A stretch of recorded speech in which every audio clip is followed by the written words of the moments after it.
Welcome to Probstzella. Between 1949 and 1990, this railway station was a highly secured area. It was a border station located only 1 kilometer from the inner German border. Let's see what we can find out about it and what other interesting locations can be found in and around this village.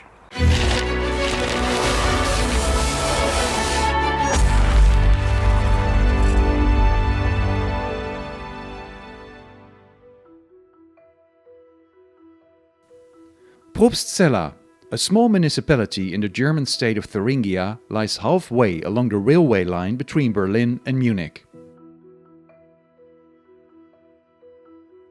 Probstzella railway station opened in 1885. On the foundation of the German Democratic Republic, the GDR, in 1949, the station became a border station between the two German states. And in the 4 decades that followed, around 20 million people passed through it and had to undergo border inspections where staff treated passengers in a rude, arrogant and demeaning manner. To the East German government, it was important that not just anyone could get into the country, but it was even more important that no one could get out of the GDR. Over the years, the station and its surrounding area were transformed into a high security area, perfected down to the last detail, fully controlled by border troops and state security. Multiple fences and walls made it impossible to enter the station premises unnoticed.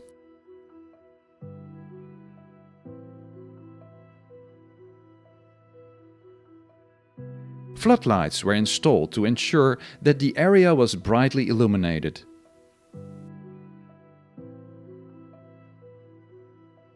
On the platform there was a partition wall between the side where the inner German train stopped and the side for the local East German lines.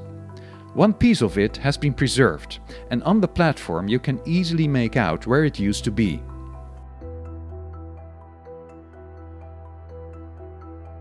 When a train was about to leave for West Germany, the platform had to be completely empty of people, including station staff.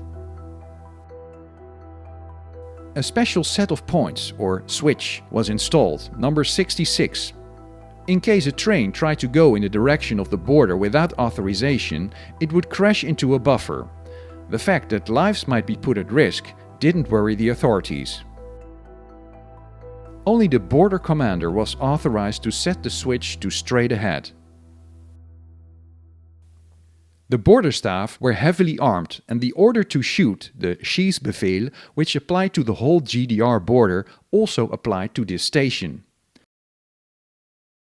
Also, in the whole border area, measures were taken to reduce the risk of people escaping.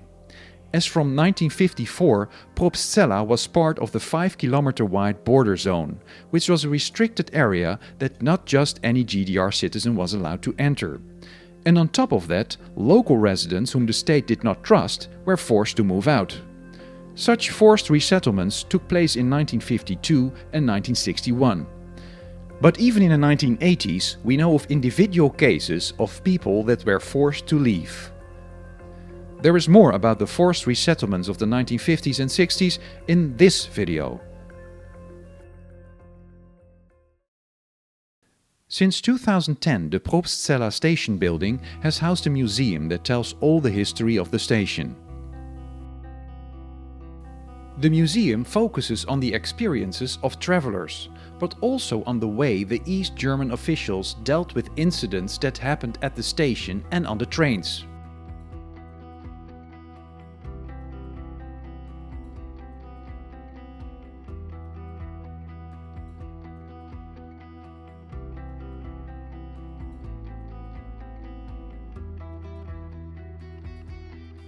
It has many original exhibits.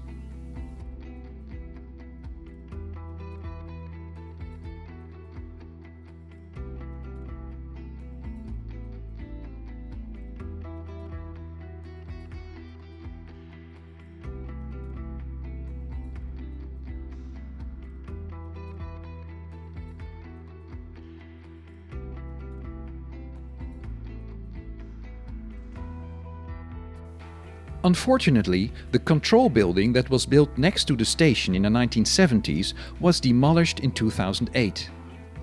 This was where travelers had to move through narrow passages with their luggage to the counters where unfriendly staff were waiting for them and where their passports were secretly photocopied. The passages, only 1 meter wide, were built like that on purpose, to intimidate the travelers.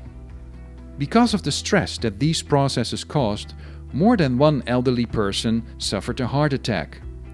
It was a place where you could experience what the atmosphere must have been like. But the inhabitants of Probstzella chose to get rid of the building. They found it too ugly.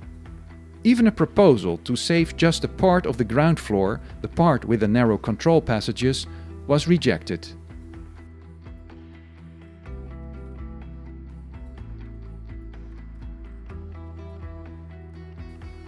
Today you can walk through the wide aisles of a supermarket that has been built in its place.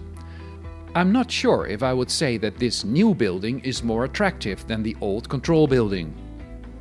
Luckily, in the museum you can see a lot of parts of the control building that they managed to preserve, which helps you to get at least an idea of how you might have felt in the control building.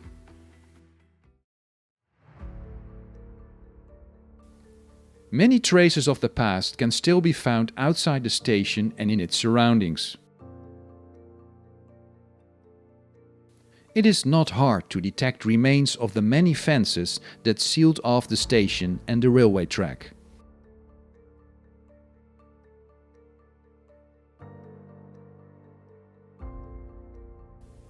The area at the other side of the railway track contains a locomotive shed, a turntable and a water tower.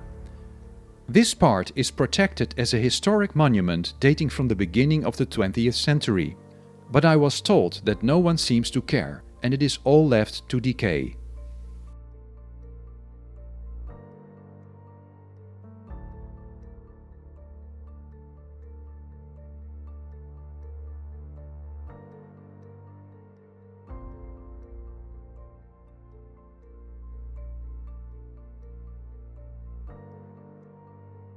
Only a few kilometers from the station there is a preserved watchtower. It is located on the Hopfberg, a hill from which you have a view over Probstzella. Inside there is a small museum. You can obtain the key to the tower at the station museum.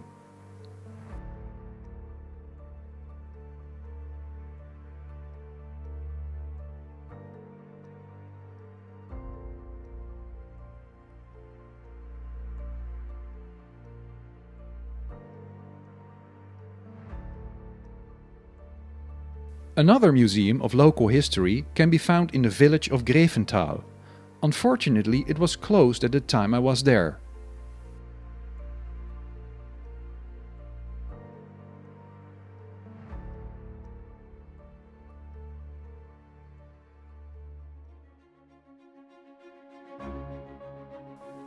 And in case you'd like to spend the night in Probstzella, there is a special place I'd absolutely recommend. The Haus des Volkes, the House of the People, opened in 1927. The Bauhaus-style modernist building has a fascinating history. It was originally built by local entrepreneur Franz Itting, who wanted it to be a meeting place for all people for culture and recreation. In the 1930s, the Nazis arrested Itting, and the name Haus des Volkes wasn't allowed to be used and was deleted from the facade. After World War II, GDR Customs established their office in the building, but the house still kept a recreational function, housing a cinema and a bowling alley. After German reunification, the building was closed and fell into decay for a period of 13 years.